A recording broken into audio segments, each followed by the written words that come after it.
नमस्कार विद्यार्थी मित्रांनो, स्वागत आहे सर्वांचं आपल्या YouTube चॅनलवर। मित्रांनो, आजच्या या व्हिडिओमध्ये आपण टीईटी म्हणजे शिक्षक पात्रता परीक्षा बघा, यामध्ये 2017 रोजी जो शिक्षक पात्रता परीक्षेचा जो पेपर झाला होता, तर त्या पेपरमधील महत्त्वपूर्ण असणारा विषय म्हणजेच बालमानसशास्त्र। तर बालमानसशास्त्र या विषयाचे प्रश्न आपण आजच्या या व्हिडिओमध्ये घेणार आहोत विद्यार्थी मित्रो। अत्यंत महत्त्वपूर्ण असे सेशन असणार आहे, त्यामुळे सर्वांनी हा व्हिडिओ अगदी शेवटपर्यंत बघायचा आहे। आणि महत्त्वपूर्ण म्हणजे बालमानसशास्त्र विषयाचे 30ही प्रश्न या व्हिडिओमध्ये असणार आहेत। ओके, चला तर मग व्हिडिओला सुरुवात करूया विद्यार्थी मित्रो। बघा, पेपर 1 आणि पेपर 2 करता हा व्हिडिओ खूप उपयुक्त ठरणार आहे। आणि टीईटी ची परीक्षा जी आहे ही 28 जून 2026 रोजी होणार आहे विद्यार्थी मित्रो। फार कमी अवधी या ठिकाणी परीक्षेला शिल्लक आहे, त्यामुळे सर्वांनी जे आहे हे सेशन खूप अत्यंत काळजीपूर्वक बघायचं आहे। चला तर मग व्हिडिओला सुरुवात करूया।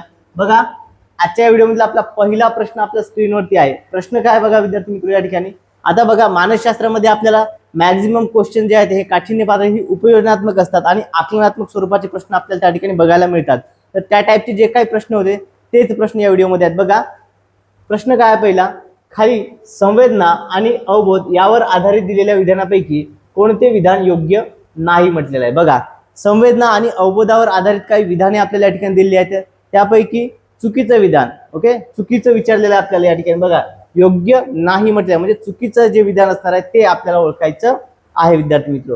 बघा, काय खाली संवेदना आणि अवबोध यावर आधारित दिलेल्या विधानापैकी कोणते विधान योग्य नाही असं म्हटलंय। ओके, पहा, संवेदना म्हणजे मूर्त स्वरूपातील अनुभव नव्हे, तर अवबोध म्हणजे अर्थपूर्ण अनुभव होय। ओके, संवेदनेला ज्यावेळेस अर्थ प्राप्त होतो ओके त्यालाच आपण अवबोध म्हणतो। ओके, चला ही अगदी बरोबर आहे। त्यानंतर ज्या क्षणी संवेदनेला अर्थ प्राप्त होतो त्याच क्षणी संवेदनेला अवबोध असे म्हणतो। ओके, पहा, संवेदनेला अर्थ प्राप्त झाला तर तिचं रूपांतर अवबोधात होते आणि अवबोधामधून जर अर्थ निघून गेला तर त्याचा काय संवेदना राहत शिल्लक। ओके, पहा, हे देखील अगदी बरोबर आहे। त्यानंतर संवेदना नेमकी कोठे संपते व अवबोध नेमके कोठे सुरू होतो हे सहजपणे सांगता येते। सहजपणे सांगता येतं का हे सहजपणे सांगता येत नाही। ओके, सांगता येते का नाही सांगता येत। मग यामुळे विद्यार्थी मित्र आता बघा, या ठिकाणी हे चुकीचंच वाटतंय। ओके, सांगता येते का सांगता येत नाही, मग एक विधान चुकीचं आहे आणि हेच आपल्या प्रश्नाचं योग्य उत्तर आहे। म्हणजेच काय, संवेदना नेमकी कोठे संपते आणि अवबोध कोठे सुरू होतो हे नेमके सांगता येत नाही, हे सांगता येते। संवेदनेला अर्थ प्राप्त झाला की अवबोधात रूपांतर होते आणि तिथूनच त्या ठिकाणी काय होतो, अवबोध सुरू होत असतो। स्पष्टपणे सांगता येतं। मग या ठिकाणी काय असणार आहे, हेच या प्रश्नाचं योग्य उत्तर आहे। ओके, संवेदना म्हणजे काय, या ठिकाणी अर्थ, संवेदनेला ज्यावेळी अर्थ प्राप्त होतो त्यावेळी तिचे रूपांतर अवबोधात होत असते, लक्षात असू द्या। ओके, चला यानंतर पुढचा प्रश्न घेऊया। पुढील प्रश्न बघा, जेव्हा कोणतीही गोष्ट आपण क्रमबद्ध स्वरूपात अभ्यासतो, बघा, जेव्हा एखादी गोष्ट जी आहे ती आपण क्रमबद्ध स्वरूपामध्ये अभ्यासतो आणि आठवायला शिकतो तर त्याचे स्मरणास कोणते स्मरण म्हणतात। ओके, बा, स्मरणाचे प्रकार जे आहेत, काय म्हटलं या ठिकाणी, स्मरणाचे प्रकार यावर आधारित हा प्रश्न आहे विद्यार्थी मित्र। ओके, मग कोणतं म्हणणार या ठिकाणी आपल्याला।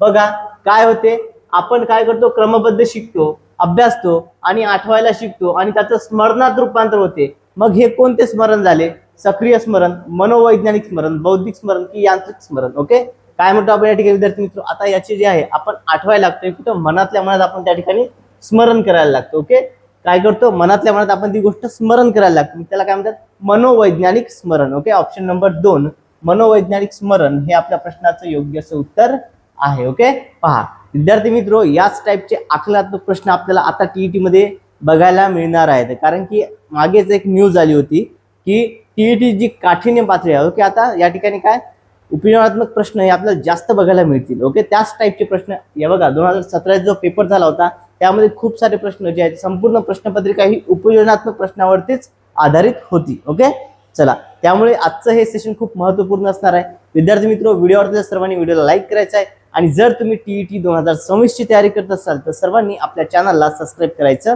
आहे। ओके, चला यानंतर पुढचा प्रश्न बघा, खाली दिलेल्या संबोध निर्मितीच्या टप्प्यांचा योग्य क्रम कोणता। बघा, संबोध निर्मितीचे जे टप्पे आहेत, ओके, संबोध निर्मितीचे काय आहेत टप्पे, मग त्या टप्प्यांचा योग्य क्रम काय आहे, संबोध निर्माण होताना सुरुवातीला काय होत असतं। ओके, हे आपल्याला बघायचं आहे विद्यार्थी मित्र। पहा, आता या ठिकाणी संबोध निर्माण होताना काय, एकाच जातीच्या अनेक वस्तूंच्या ज्ञानातून वस्तुगत गुणांचे विश्लेषण करून काही गुणविशेषण अलग करणे, अलग अलग केलेल्या गुणविशेषणावरून सामान्यीकरण करणे, वस्तूंचे प्रत्यक्ष ज्ञान होणे, शब्द स्वरूप रूपाने तो संबोध व्यक्त करणे आणि संबोधनेला अमूर्त स्वरूप देणे. तर बघा विद्यार्थी मित्रो, यामध्ये आपल्याला म्हणता येतं पहा, तर सगळ्यात महत्वपूर्ण सगळ्यात पहिले जे आहे संबोध निर्मितीमध्ये जो सगळ्यात पहिला टप्पा येतो ना, तर तो कोणता आहे, तर तो आहे विद्यार्थी मित्रो काय, तर आपल्याला सगळ्यात पहिले वस्तूंचं काय असायला पाहिजे या ठिकाणी बघा, तर वस्तूंचं सगळ्यात पहिले ज्ञान असायला हवं, हे सगळ्यात पहिले होतं. ओके, वस्तूचं आपल्याला ज्ञान होणं, वस्तूचे काय प्रत्यक्ष ज्ञान होणे. मग ज्यावेळी आपल्याला वस्तूचं प्रत्यक्ष ज्ञान होतं, तर त्या ज्ञान झालेल्या वस्तूंच्या काय एकाच जातीच्या अनेक वस्तूच्या ज्ञानातून काय त्यांचे वस्तूच्या गुणांचे विश्लेषण करून गुणविशेष त्यामध्ये अलग करणे. एखाद्या वस्तू ज्ञान होतं, मग त्याचे गुणविशेष जे आहे ते अलग करणं, आणि हे झालं मग हे सेकंड नंबरला. ओके, पहा मग काय या ठिकाणी विद्यार्थी मित्र, पहिले आहे क आणि दुसरा आहे अ. ओके, क आणि अ कुठे दिसतात आपल्याला या ठिकाणी बघा, क पासून सुरुवात आणि सेकंड अ, म्हणजे ऑप्शन नंबर 2 हेच आपल्या प्रश्नाचं उत्तर येणार आहे.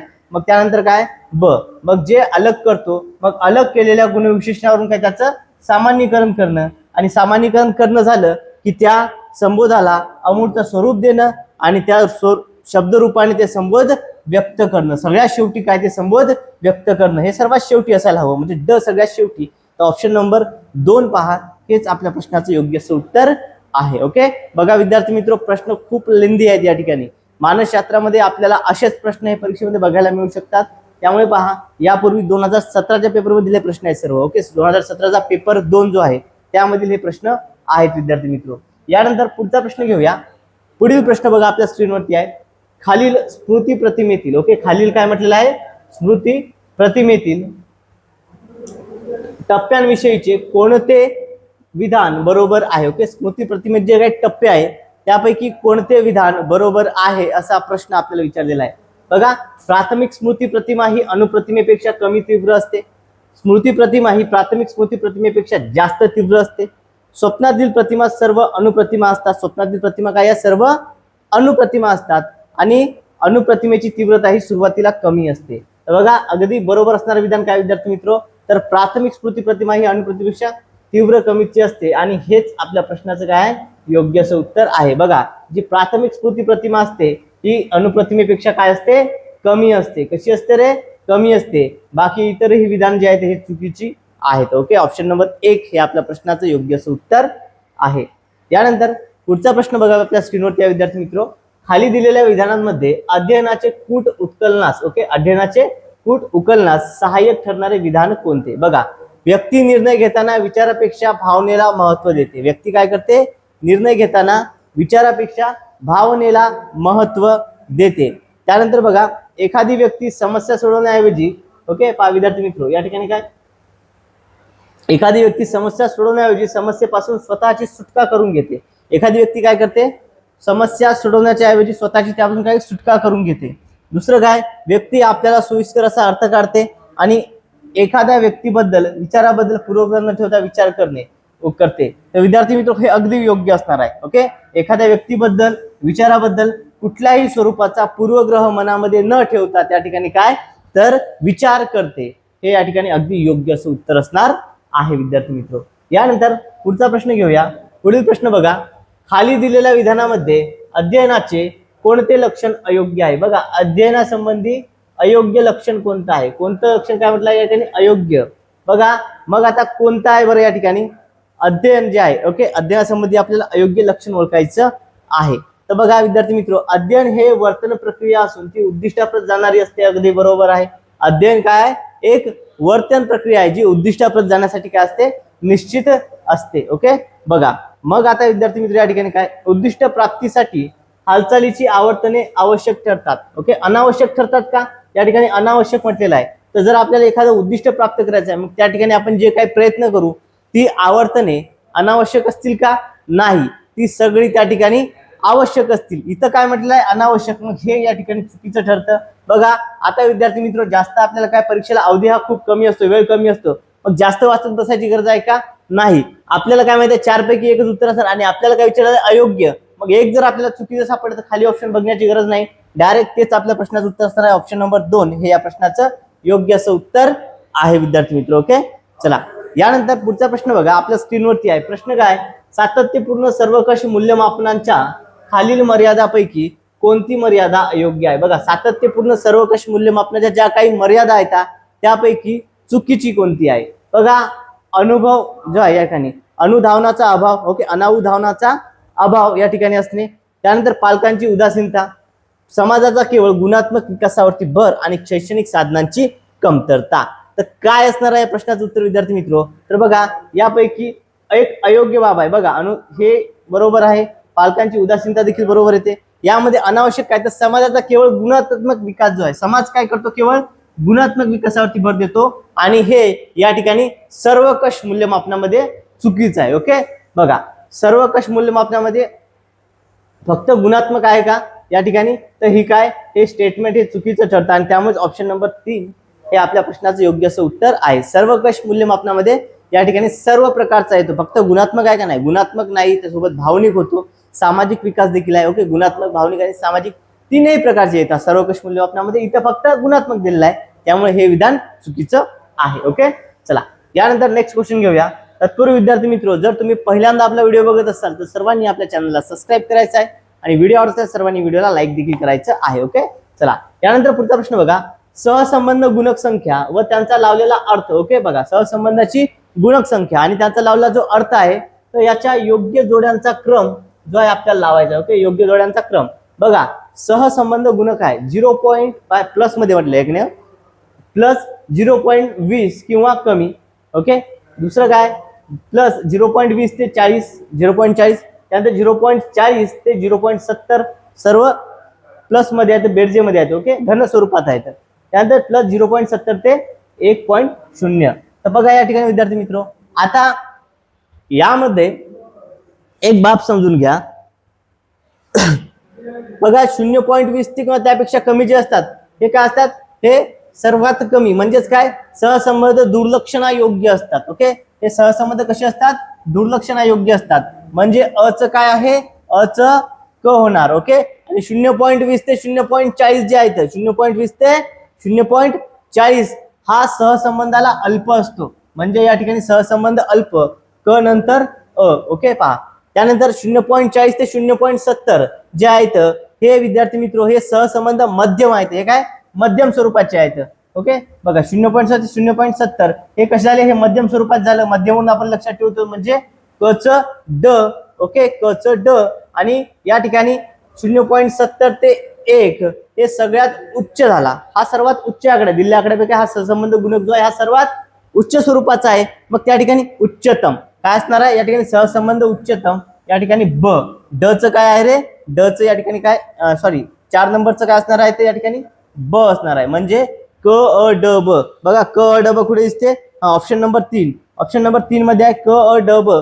हेच आपल्या प्रश्नाचं योग्य असं उत्तर आहे. ओके, पहा, आता या ठिकाणी हा जर प्रश्न, आता अत्यंत एक दुसरी पद्धत तुम्हाला सांगतो.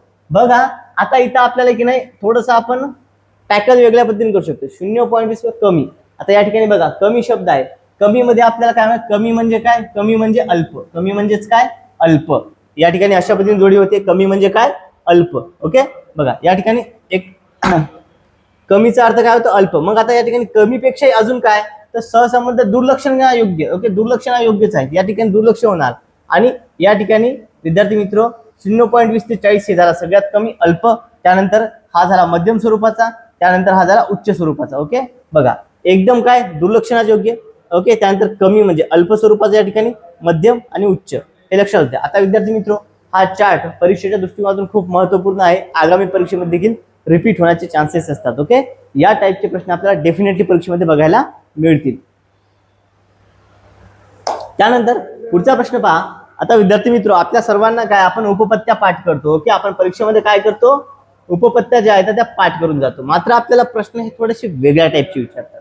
बघा, स्किनरच्या प्रबलीकरण या उपपत्तीवर आधारित पद्धती, ज्यामध्ये कोणत्याही विषयातील जो भाग शिकवायचा असेल त्याचे पृथक्करण करून ज्ञानाचे लहान लहान पायऱ्यामध्ये विभाजन केले जाते. ओके, ज्ञान जे आहे त्याचं काय होतं, छोट्या छोट्या पायऱ्यामध्ये त्याचं विभाजन त्या ठिकाणी केले जाते व अध्ययन केले जाते. ज्याने अशी खालीलपैकी कोणती अध्यापन पद्धती आहे. ओके, बघा, अशी कोणती अध्यापन पद्धती आहे. आता स्किनरच्या बाबतीमध्ये आहे. आता या ठिकाणी एवढं काय, आपल्या ठिकाणी अध्यापन पद्धती विचारलेली आहे. ओके, बघा, मग आता काय, समन्वय, समालोचन, क्रमन्वित, त्यानंतर कोणती असणार आहे, चित्रवाणी. आता बघा या ठिकाणी विद्यार्थी मित्र काय, काय याचं पृथक्करण करण्यात आलं. ओके, पृथक्करण करण्यात आलं म्हणजे काय या ठिकाणी पृथक्करणामध्ये काय होतं, एखादा भाग असेल तर याचे तुकडे केले. ओके, याचे काय केले, तुकडे केले, मग त्याचं पृथक्करण होतं 1 2 3 4 किती झाले याचे, याचे झाले 4 भाग. ओके, 4 भाग झाले. मग हे सगळं हे काय विभाजन झालं, भाग झाले म्हणजेच काय याचे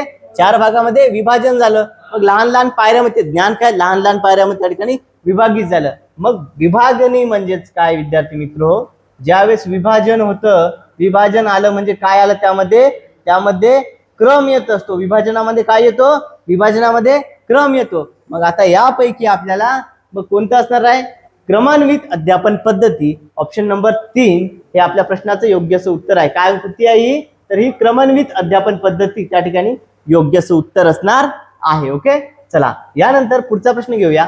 पुढील प्रश्न बघा, खालीलपैकी कोणत्या अध्यापन पद्धतीमध्ये वर्ग खोल्या नसून विषयाच्या खोल्या असतात. बघा, अशी कोणती अध्यापन पद्धती आहे ज्यामध्ये वर्ग खोल्या नसतात, केवळ विषयाच्या खोल्या त्या ठिकाणी असतात. आणि या खोल्या आवश्यक ती पाठ्यपुस्तके, अवांतर वाचनीय पुस्तके, संदर्भ ग्रंथ, मासिके, विषयाला आवश्यक नकाशे, चित्र त्या ठिकाणी असतात. आणि याचबरोबर विषय तज्ञ हजर असतो व अध्यापन कार्य चालते. अशी कोणती आहे बघा विद्यार्थी मित्र, ज्यामध्ये काय वर्ग खोल्या नसतात, अशी अध्यापन पद्धती जर आहे ती कोणती आहे, डाल्टनची अध्यापन पद्धती. लक्षात असू द्या, काय म्हणतात त्याला, याला म्हणतात डाल्टन अध्यापन पद्धती. IMP आहे, लक्षात असू द्या. ओके, हा पॉइंट तुम्हाला प्रश्न मी IMP म्हणून करतो, नोट डाऊन करून घ्यायचा आहे. ओके, बघा या ठिकाणी एवढं सगळं बघायचं नाही, आपल्याला काय विचारले समजून घ्या. यामध्ये प्रश्न व्यवस्थित जर वाचला तर आपल्याला इझिली उत्तर शोधता येते. बघा, वर्ग खोली नसणारी, बघा ज्यामध्ये काय वर्ग खोली नसते. अध्यापन पद्धतीमध्ये काय वर्ग खोल्या नसून विषयाची खोली, वर्ग खोली नसून विषयाची खोली जर म्हटलं तर त्या ठिकाणी लक्षात द्या डाल्टन अध्यापन पद्धती. ऑप्शन नंबर 1 हे या प्रश्नाचं योग्य असं उत्तर आहे. ओके, चला यानंतर पुढील प्रश्न घेण्यापूर्वी विद्यार्थी मित्र, जर व्हिडिओ आवडत असल्यास सर्वांनी व्हिडिओला लाईक करायचा आहे. आणि जर तुम्ही अजूनही आपल्या चॅनलला सबस्क्राईब केलं नसेल तर सर्वांनी चॅनलला सबस्क्राईब करायचं आहे. ओके, चला यानंतर पुढचा प्रश्न बघा, किशोर अवस्था. ओके, बघा किशोर अवस्थेतील मुलांच्या बाबतीत खालीलपैकी कोणते विधान योग्य आहे. ओके, किशोरावस्थेतील मुलांच्या बाबतीत कोणते विधान योग्य आहे. या मुलांची सामाजिक प्रवृत्ती उच्च स्वरूपाची असते नसते, उच्च स्वरूपाची असते का, या ठिकाणी ही नसते, उच्च स्वरूपाची नसते, ही मध्यम स्वरूपाची असते. यांचे नैतिक वर्तन सांघिक क्रीडेद्वारा अभिष्टित नसते.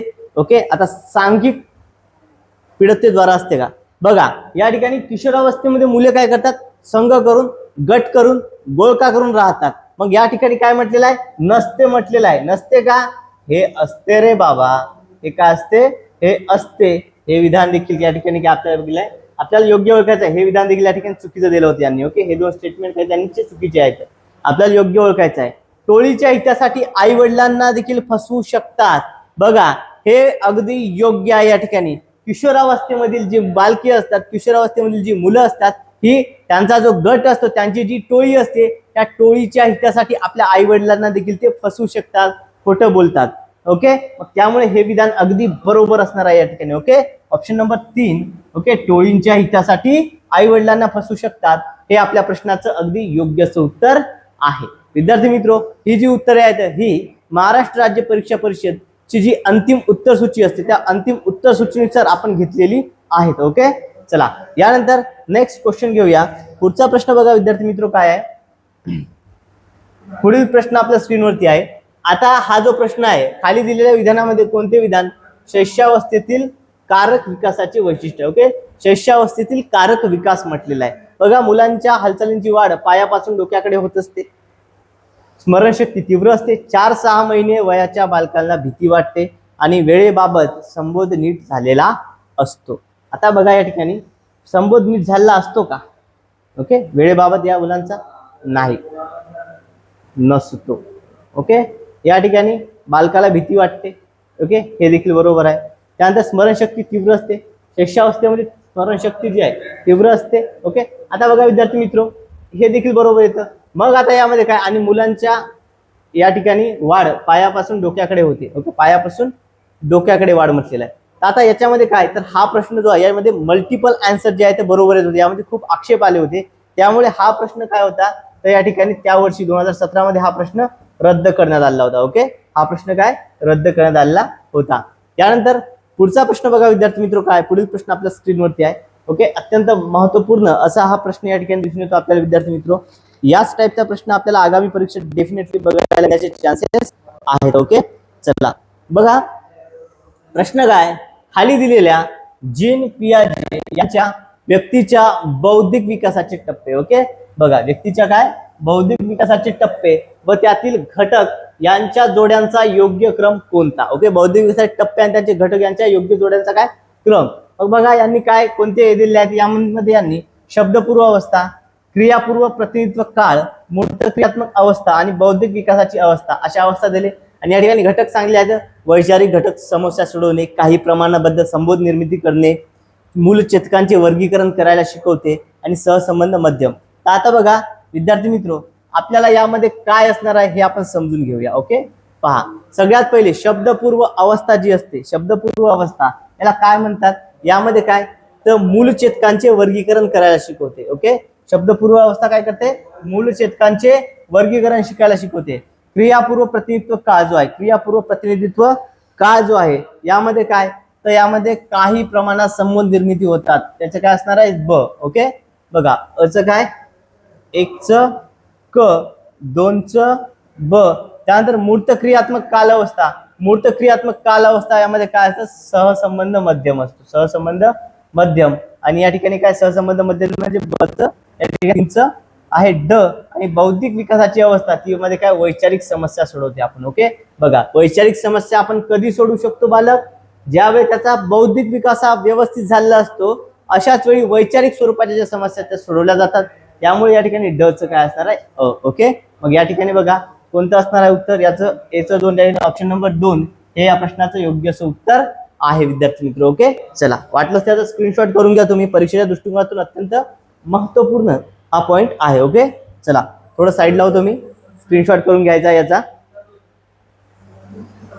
यानंतर नेक्स्ट क्वेश्चन बघा, व्यक्ती विकासात अनुवंशाचा. ओके, बघा IMP प्रश्न आहे विद्यार्थी मित्र, पहा व्यक्ती विकासामध्ये अनुवंशाचा अभ्यास अत्यंत महत्वाचा असतो, त्याला खालीलपैकी कोणते विधान समर्थन करते. बघा व्यक्ती विकासामध्ये काय म्हणजे या ठिकाणी विद्यार्थी मित्र, व्यक्तीचा जो विकास होतो या व्यक्तीच्या विकासात अनुवंशाचा अभ्यास जो आहे हा खूप महत्वपूर्ण असतो, याला समर्थन करणारे वाक्य कोणते आहे खालीलपैकी.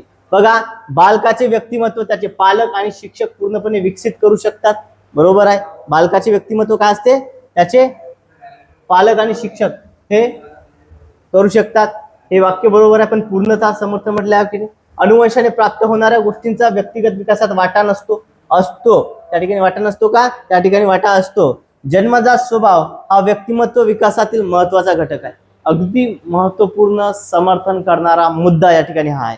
ओके, बघा जन्मजात जो स्वभाव असतो तर हा व्यक्तिमत्व विकासातील महत्वाचा घटक असतो. त्यामुळे ऑप्शन नंबर 3 हेच आपल्या प्रश्नाचं योग्य असं उत्तर आहे. जो व्यक्तीचा जन्मजात स्वभाव असतो हा व्यक्ती विकासामध्ये खूप महत्वाचा वाटा त्यामध्ये असतो. ओके, चला यानंतर नेक्स्ट क्वेश्चन घेऊया. पुढील प्रश्न बघा, अल्फ्रेड बिने यांच्या मते समस्या सोडवताना बुद्धी आपल्याला. ओके, बघा समस्या सोडवताना काय बुद्धी आपल्याला खालीलपैकी कोणत्या दृष्टीने मदत करत नाही म्हटलेला आहे. ओके, मदत करते का, मदत करत नाही. बघा समस्या सोडवताना क्रियाशील राहून समायोजन साधणे अगदी बरोबर आहे, करते. स्वतःच्या कृतीची चिकित्सा करणे व जरूर तेव्हा जाणीवपूर्वक विचाराची चुकी दुरुस्ती करणे हे देखील होते. तुटक भाग एकत्र करून जरूर तेव्हा जाणीवपूर्वक चुकींची दुरुस्ती करणे नाही करत तुटक भाग. ओके, आणि समस्या सोडवण्याच्या दृष्टीने विशिष्ट मार्गाची निवड करते हे देखील करते. या ठिकाणी कोणतं असणार आहे मग, या ठिकाणी चुकीचं विधान कोणतं आहे रे, तर चुकीचं विधान आहे ऑप्शन नंबर 3 आणि हेच आपल्या प्रश्नाचं योग्य असं उत्तर आहे. ओके, चला क्लिअर आहे सर्वांना. बघा अल्फ्रेड बिने यांनी काय, अल्फ्रेड बिनेची देणगी कोणती आहे मानसशास्त्रामध्ये, अल्फ्रेड बिने यांनी मानसिक वयाचा शोध लावला होता. ओके, बघा हा एक पॉइंट लक्षात होते, अल्फ्रेड बिनेचं काय महत्वपूर्ण जर योगदान म्हटलं तर मानसिक वय. ओके, मानसिक वय याचा शोध कोणी लावला होता तर अल्फ्रेड बिने यांनी मानसिक वयाचा शोध लावला होता. हा देखील आपल्याला मुद्दा परीक्षेच्या दृष्टिकोनातून महत्वपूर्ण ठरतो विद्यार्थी मित्र. ओके, चलो यानंतर पुढचा प्रश्न पहा. पुढील प्रश्न आपल्या स्क्रीनवरती आहे. प्रश्न काय आहे, बुद्धिमापनासाठी दृक प्रतिमांची स्पष्टता तपासण्याची पद्धत खालीलपैकी कोणत्या मानसशास्त्रज्ञाने शोधून काढली? बघा, बुद्धिमापनासाठी काय तर जे दृक प्रतिमा आहे त्यांची तपासणी झाली पाहिजे. ओके, दृक प्रतिमांची काय स्पष्टता त्या ठिकाणी तपासल्या गेली पाहिजे. याकरता ही पद्धत कोणत्या मानसशास्त्रज्ञांनी शोधून काढली? एबिंगहॉस, गाल्टन, टर्मन की गोडार्ड. ओके, तर ही कोण शोधून काढली आहे? तर ही विद्यार्थी मित्र गाल्टन यांनी शोधून काढलेली आहे. ओके, गाल्टन या मानसशास्त्रज्ञाने ही पद्धती शोधून काढलेली आहे. त्यामुळे ऑप्शन नंबर 2 गाल्टन हे आपल्या प्रश्नाचं योग्य असं उत्तर आहे. ओके, चलो नेक्स्ट क्वेश्चन पहा. दलीप सिंग या भारतीय मानसशास्त्रज्ञाने भावनिक बुद्धिमत्तेला सामाजिक बुद्धिमत्ता मानून त्याविषयी खाली काही मते मांडली आहेत. त्यापैकी कोणते मत असत्य आहे? असत्य आहे म्हणजे चुकीचं असणारं मत आपल्याला ओळखायचं आहे. ओके, चुकीचं मत या ठिकाणी ओळखायचं आहे. बघा, भावनिक बुद्धिमत्ता ही एक क्षमता आहे. काय म्हणते ते? भावनिक बुद्धिमत्ता ही एक क्षमता आहे. हे अगदी बरोबर आहे. याद्वारे स्वतःच्या व इतरांच्या भावनांचे नियमन करता येते. बघा, भावनिक बुद्धिमत्तेद्वारे काय स्वतःच्या आणि इतरांच्या भावनांचे नियमन करता येते. हे देखील अगदी बरोबर आहे. भावनांमधील फरक ओळखता येतो. ओके, भावनांमधील फरक ओळखता, हे देखील बरोबर आहे. भावनांचे प्रगटीकरण कोणत्या मार्गाने करावे याचे मार्गदर्शन तज्ञांकडून घ्यावे, हे त्यामध्ये सांगलेलं आहे का?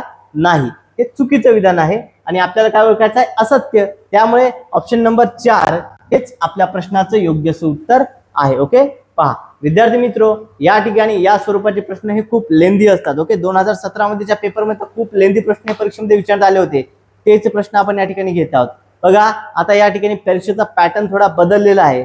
तर ऑब्विसली आपल्याला याच स्वरूपाचे प्रश्न परीक्षेमध्ये बघायला मिळण्याची शक्यता आहे आणि तुमचा त्या ठिकाणी परिपूर्ण तयारी व्हावी या दृष्टिकोनातून आपण जे काही मानसशास्त्राचे अवघड लेवलचे प्रश्न आहेत तेच प्रश्न आपण आपल्या व्हिडिओमध्ये घेण्याचा प्रयत्न करत आहोत. ओके, चला विद्यार्थी मित्र, व्हिडिओ आवडलेल्या सर्वांनी व्हिडिओला लाईक करायचा आहे आणि जर तुम्ही अजूनही आपल्या चॅनलला सबस्क्राईब केलं नसेल तर सर्वांनी चॅनलला सबस्क्राईब करायचं आहे आणि व्हिडिओ कसा वाटला हे कमेंटमध्ये सांगायचं आहे. ओके, चला यानंतर पुढचा प्रश्न घेऊया. पुढील प्रश्न बघा, खाली दिलेल्या उदाहरणामध्ये कोणते उदाहरण गुणवैशिष्ट्यांच्या प्रमाणात फरक दर्शवते? बघा, गुणवैशिष्ट्यांच्या प्रमाणात फरक दर्शवणारे कोणते आहे? सचिनला आकडेमोड करण्यास गोडी वाटते, बरोबर आहे. ऋतुजाला गाडीच्या आवाजावरून गाडी ओळखण्याचा छंद आहे. गाडीच्या आवाजावरून गाडी ओळखण्याचा छंद. ओके, हे थोडस तफावत वाटते यामध्ये. गुणवैशिष्ट्यांच्या प्रमाणामध्ये फरक. स्वरालीला गाणी ऐकण्यात रस आहे, आवड आहे.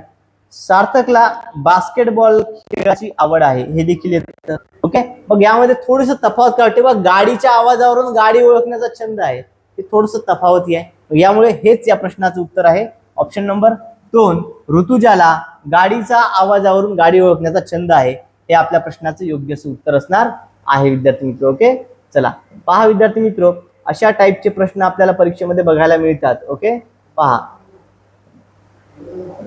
यानंतर नेक्स्ट क्वेश्चन घेऊया. पुढचा प्रश्न बघा, सर्वश्रेष्ठ कलाकृती, साहित्य निर्मिती आणि पराक्रम यांच्या पाठीशी काम ही शारीरिक प्रेरणा असते. बघा, जी सर्वश्रेष्ठ कलाकृती असते यांच्या मागे कोणती साहित्य निर्मिती असो किंवा पराक्रम असो, ओके, तर याच्या मागे एक काम नावाची काय असते? ही एक शारीरिक प्रेरणा असते. ओके, शारीरिक प्रेरणा असते. याकरता असे मत खालीलपैकी कोणत्या मानसशास्त्रज्ञाचे आहे? ओके, कोणत्या मानसशास्त्रज्ञाचे हे मत आहे? नॉर्मन, लिंडर्सले, फ्राइड की स्किनर. ओके, तर बघा विद्यार्थी मित्र, या ठिकाणी सिगमंड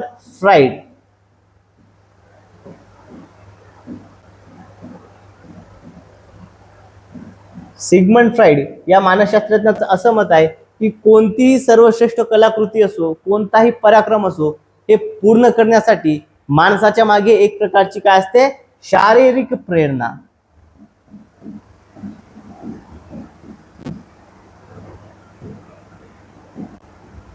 शारीरिक प्रेरणा ही महत्वाची असते त्यामध्ये मधलं आहे. बघा, प्रेरणेचे प्रकार काय आहेत? शारीरिक व मानसिक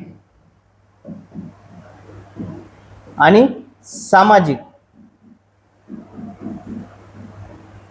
प्रेरणेचे मुख्य दोन म्हटलं तर शारीरिक आणि सामाजिक हे दोन मुख्य प्रकार पडतात विद्यार्थी मित्र. ओके, आणि कोणतीही वृत्ती, कोणतीही गोष्ट करण्यासाठी आपल्याला जी गोष्ट प्रोत्साहित करते त्याला प्रेरणा असे म्हणत असतात.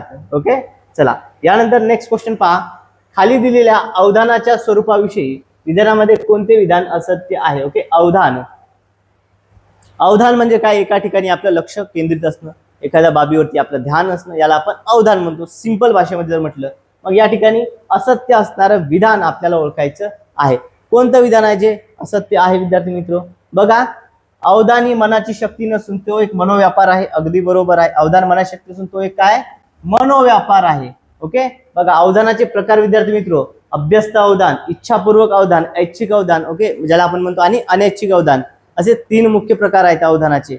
मग या ठिकाणी अवधान आपल्या या ठिकाणी कधी कधी आपली इच्छा असतो एक मनोव्यापार आहे. अगदी बरोबर आहे. अवधानाखेरीज इतर कोणत्याही मनोव्यापार संभवत नाही, हे देखील बरोबर आहे.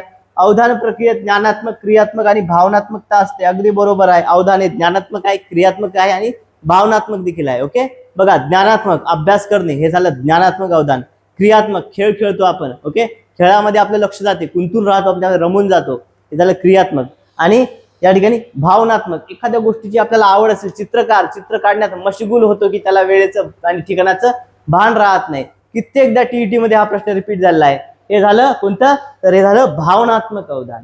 ओके, बघा या स्वरूपामध्ये आहेत हे 3ही आहेत. आता आपल्याला असत्य विधान, शरीर अंतर्गत जाणीव, भावना, मनातील विचार, कल्पना, गोष्टी या अवधानांतर्गत येत नाहीत. आता या सगळ्या गोष्टी अवधानामध्येच आहेत, येत नाहीत म्हटलेलं आहे, त्यामुळे आहे. आपल्याला ओळखायला सांगितलं होतं असत्य विधान. ऑप्शन नंबर 1 हेच या प्रश्नाचं योग्य उत्तर आहे. ओके, असत्य विधान कोणतं आहे? तर ऑप्शन नंबर 1. आता विद्यार्थी मित्र, यापूर्वी आपण बघितलेलं आहे. ओके, पहा या ठिकाणी आपण बघितलं अवधानाचे 3 प्रकार. अवधानाचे किती प्रकार पडतात? अवधानाचे प्रकार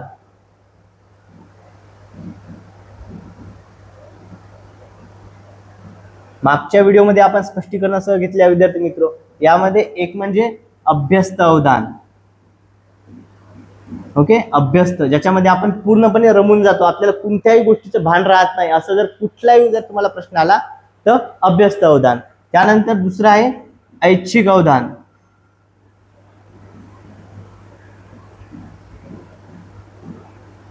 ओके, ऐच्छिक अवधान म्हणजे इच्छापूर्वक, प्रयत्नपूर्वक ज्या गोष्टीवरती आपण लक्ष केंद्रित करतो ते येतात ऐच्छिक अवधानामध्ये. आणि तिसरं आहे अनैच्छिक अवधान.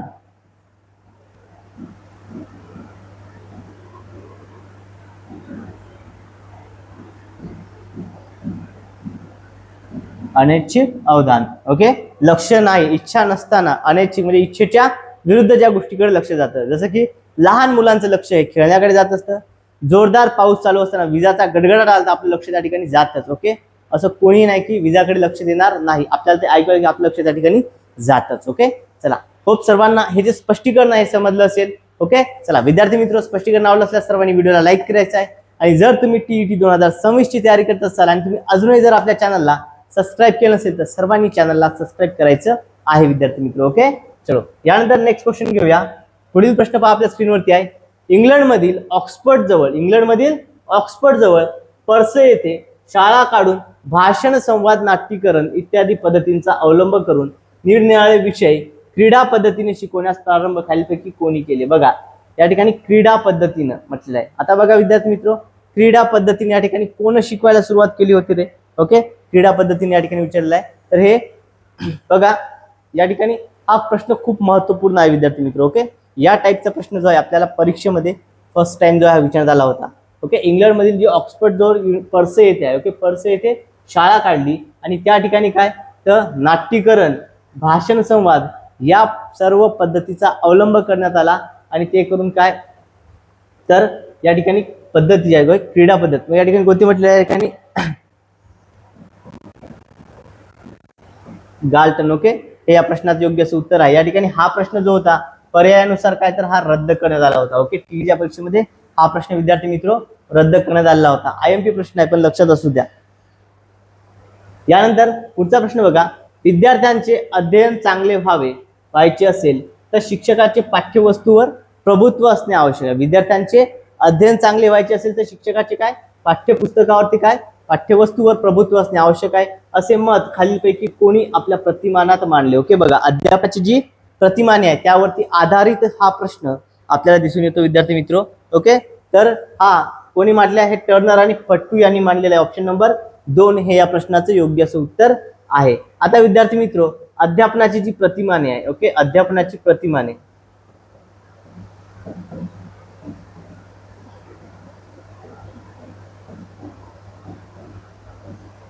याचे जनक कोण आहेत? अध्यापनाच्या प्रतिमानाचे जनक कोण? आपल्याला जर असा प्रश्न आला तर लक्षात द्या, अध्यापन प्रतिमानाचे जनक कोण आहेत विद्यार्थी मित्र? मार्शविल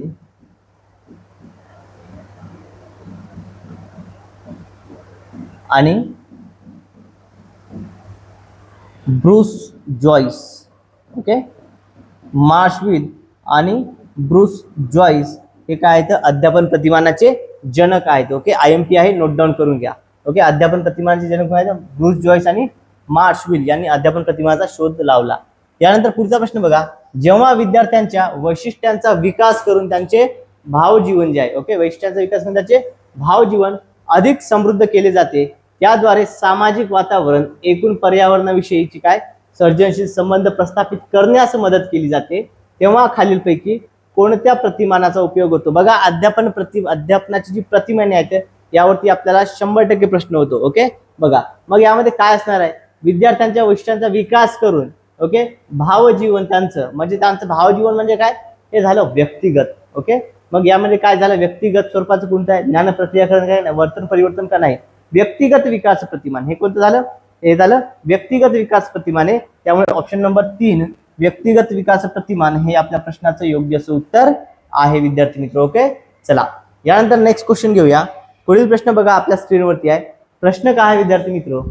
अंध विद्यार्थ्यांना, ओके, अंध विद्यार्थ्यांना अध्यापन करताना शिक्षकाने पुढीलपैकी कोणत्या तत्वाचा अवलंब करावा?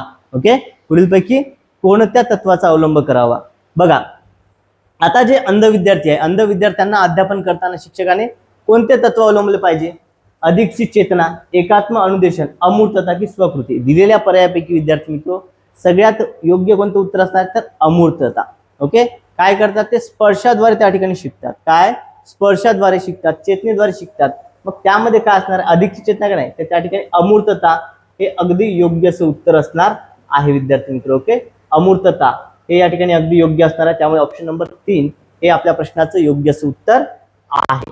यानंतर नेक्स्ट क्वेश्चन बघा, अध्ययनार्थात मागासलेपणा येण्याचे खालीलपैकी कोणते शालेय कारण नाही? ओके, बघा, जो अध्ययनार्थी आहे, विद्यार्थी आहे, विद्यार्थ्यामध्ये मागासलेपणा येण्याचं कोणतं शालेय कारण नाही म्हटलेलं आहे? बघा, नसणारं कारण कोणतं विचारलेलं आहे आपल्याला? बघा, या ठिकाणी शालेय व्यवस्थापनात दोषपूर्ण असणे बरोबर आहे, हे शालेय कारण झालं. शैक्षणिक साहित्याचा अभाव हे देखील शालेय झालं. पालक अशिक्षित असणे आणि पर्यवेक्षक व इतर घटकांची सहानुभूती नसणे हे देखील शालेय आहे. पालक अशिक्षित असणे हे शालेय कारण आहे का? हे शालेय कारण झालं का? नाही झालं. त्यामुळेच या ठिकाणी ऑप्शन नंबर 3 पालक अशिक्षित असणे हे शालेय कारण नाही आहे आणि हेच आपल्या प्रश्नाचं योग्य असं उत्तर आहे विद्यार्थी मित्र. यानंतर नेक्स्ट क्वेश्चन बघा काय आहे?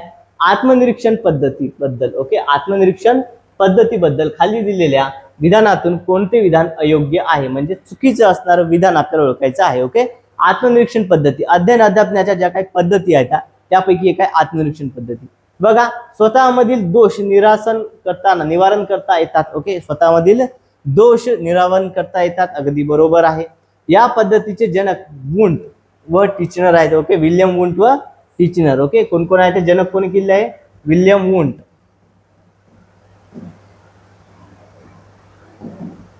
आणि त्यांचे सहकारी होते टिचनेर. ओके, तर यांनी कोणती पद्धत शोधलेली लक्षात द्या, तर आत्मनिरीक्षण पद्धती. हे देखील अगदी बरोबर आहे, दोन्ही स्टेटमेंट अगदी बरोबर आहेत. काढलेले निष्कर्ष पुन्हा पडताळून पाहता येत नाही. आत्मनिरीक्षणामध्ये एकदा निष्कर्ष काढले की पुन्हा पडताळून पाहता येत का? नाही पाहता येत, अगदी बरोबर आहे. ही पद्धती व्यावसायिक काय म्हटलंय? ही पद्धती वस्तुनिष्ठ नसून व्यक्तिनिष्ठ नसून वस्तुनिष्ठ आहे. आता मला सांगा, आत्मनिरीक्षणामध्ये निरीक्षण कोणाचं होत असतं? व्यक्तींचं होतं. ओके, कोणाचं होतं? व्यक्तींचं. वस्तूचं होते का? नाही. मग कुठली असणार आहे ही? तर ही व्यक्तिनिष्ठ नसून वस्तुनिष्ठ म्हटलेलं आहे. काय म्हटलं आहे? व्यक्तिनिष्ठ नसून वस्तुनिष्ठ म्हटलेलं आहे. तर ही वस्तुनिष्ठ नसून कशी आहे? तर ही व्यक्तिनिष्ठ आहे. हे इथं आणि हे इथं असायला हवं होतं. ओके, त्यामुळे हे स्टेटमेंट कसं आहे? चुकीचं आहे आणि अयोग्य आपल्याला विचारलेलं आहे. त्यामुळे ऑप्शन नंबर 4 हेच आपल्या प्रश्नाचं योग्य असं उत्तर आहे विद्यार्थी मित्र. ओके, तर आत्मनिरीक्षण पद्धती ही व्यक्तिनिष्ठ नसून वस्तुनिष्ठ आहे का? नाही तर ही वस्तुनिष्ठ नसून ती पद्धती व्यक्तिनिष्ठ आहे. निरीक्षण कोणाचं होतं? व्यक्तींचं होतं. आत्मनिरीक्षण म्हणजे स्वतः केलेले निरीक्षण, आणि हे कोण करू शकतं? एखादी व्यक्तीच करू शकते. ओके, वस्तू स्वतःचं निरीक्षण करू शकते का? कारण ती तर निर्जीव आहे. यामुळे व्यक्तीने स्वतः केलेलं निरीक्षण म्हणजे आत्मनिरीक्षण हे या प्रश्नाचं योग्य उत्तर आहे. यानंतर नेक्स्ट क्वेश्चन घेऊया. पुढचा प्रश्न बघा, खालीलपैकी व्यक्तिमत्वावर परिणाम करणाऱ्या मनोसामाजिक घटकाचा योग्य गट कोणता? ओके, बघा व्यक्तिमत्वावर परिणाम करणारे घटक मनोसामाजिक म्हटले, त्यामुळे मग कोणता आहे? यामध्ये बघा विद्यार्थी मित्रो, सगळ्यात पहिले आहे कुटुंब, सगळ्यात महत्वाचा व्यक्तिमत्वावर परिणाम करतात. त्यानंतर आपले शेजारी कोण आहेत आणि संस्कृती, हे तीनही घटक येतात. योग्य क्रम आहे, त्यामुळे ऑप्शन नंबर 3 हा गट खूप महत्वपूर्ण ठरतो. ओके, व्यक्तिमत्वावर परिणाम करणारा मनोसामाजिक गट. ओके, हा अनुवांशिक झाले. अनुवंशिक कुटुंब शारीरिक दुबळेपणा हे नाही करत. यानंतर नेक्स्ट क्वेश्चन बघा, खालीलपैकी कोणते विधान फ्लॅडर्सच्या आंतरक्रिया विश्लेषणाचा फायदा नाही? ओके, नाही. प्रत्यक्ष वर्गात न जाता निष्कर्ष काढता येतात. प्रत्यक्ष वर्गात न जाता काय निष्कर्ष काढता येतात, अगदी बरोबर आहे, हा फायदा आहे. त्यामध्ये वर्गातील सामाजिक वातावरण अभ्यासता येते, हे देखील बरोबर आहे. शिक्षकाच्या प्रशिक्षणासाठी हे तंत्र निरुपयोगी आहे. निरुपयोगी कशाला असतं? या ठिकाणी काय म्हटलेलं आहे? फायदा होत आहे. निरुपयोगी आहे का? नाही, हे उपयोगी आहे, त्यामुळे हे चुकीचं आहे. आपल्याला काय म्हणतात? नाही म्हटलेलं आहे. एकच या ठिकाणी चुकीचं निघलं, पुढचं वाचण्याची गरज नाही. त्यामुळे ऑप्शन नंबर 3 शिक्षकाच्या प्रशिक्षणाचे निरुपयोगी आहे, हेच या प्रश्नाचं योग्य उत्तर आहे. ओके, चला विद्यार्थी मित्र, तुम्हाला जर व्हिडिओ आवडला असेल तर सर्वांनी व्हिडिओला लाईक करायचा आहे आणि तुम्ही जर अजूनही आपल्या चॅनलला सबस्क्राईब केलं नसेल तर सर्वांनी चॅनलला सबस्क्राईब करायचं आहे. ओके, चला यानंतर नेक्स्ट क्वेश्चन घेऊया. पुढचा प्रश्न बघा काय, एखाद्या विद्यार्थ्याला अभ्यास क्षेत्रात खूप यश मिळवता आले नाही. ओके, एखाद्या विद्यार्थ्याला काय अभ्यास क्षेत्रामध्ये खूप यश मिळवता आले नाही आणि एखाद्या खेळात तो नेतृत्व यश मिळवतो आणि स्वतःच्या अभ्यास क्षेत्रात आलेल्या अपयशाची भरपाई करतो. बघा, एखाद्या क्षेत्रामध्ये एखाद्या अभ्यासामध्ये एखाद्या विद्यार्थ्याला यश मिळवता आले नाही, मात्र तो खेळामध्ये इतका हुशार आहे की तो त्यामध्ये नेत्रदीपक यश मिळवतो आणि अभ्यासातील जो अपयश आलं त्याची भरपाई करून काढतो. तर हा जो उदाहरण, या उदाहरण खालीलपैकी कोणत्या संरक्षण यंत्रणेचा वापर केलेला दिसून येतो? बघा, कोणत्या संरक्षण यंत्रणेचा वापर केलेला दिसून येतो? विद्यार्थी मित्र बघा, संरक्षण यंत्रणेवरती आपण यापूर्वी एक व्हिडिओ घेतला होता. त्या व्हिडिओमध्ये हा पॉईंट आपण अगदी व्यवस्थित कव्हर केला होता. विद्यार्थी मित्र, रिपीट प्रश्न आहे, पहा. या ठिकाणी 100% आपल्याला संरक्षण यंत्रणेवरती प्रश्न हा असतो, समर्थन, प्रतिपूरण, प्रक्षेपण की विस्थापन. तर बघा विद्यार्थी मित्र, काय असणार आहे या प्रश्नाचं उत्तर? तर या प्रश्नाचं योग्य असं उत्तर आहे बघा या ठिकाणी, तर ते आहे विद्यार्थी मित्र प्रतिपूरण. ओके, प्रतिपूरण हे या प्रश्नाचं योग्य असं उत्तर आहे. म्हणजे काय? एका क्षेत्रातील अपयश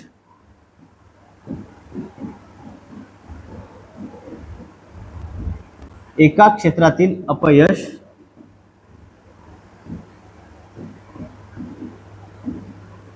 दुसऱ्या क्षेत्रात भरून काढणे. ओके, दुसऱ्या क्षेत्रात काय भरून काढणे, हे झालं याचं. त्यानंतर विद्यार्थी मित्र विस्थापन. ओके, विस्थापनामध्ये काय एका व्यक्तीचा राग दुसऱ्यावर काढणे. ओके, एकाचा राग दुसऱ्यावर काढणे.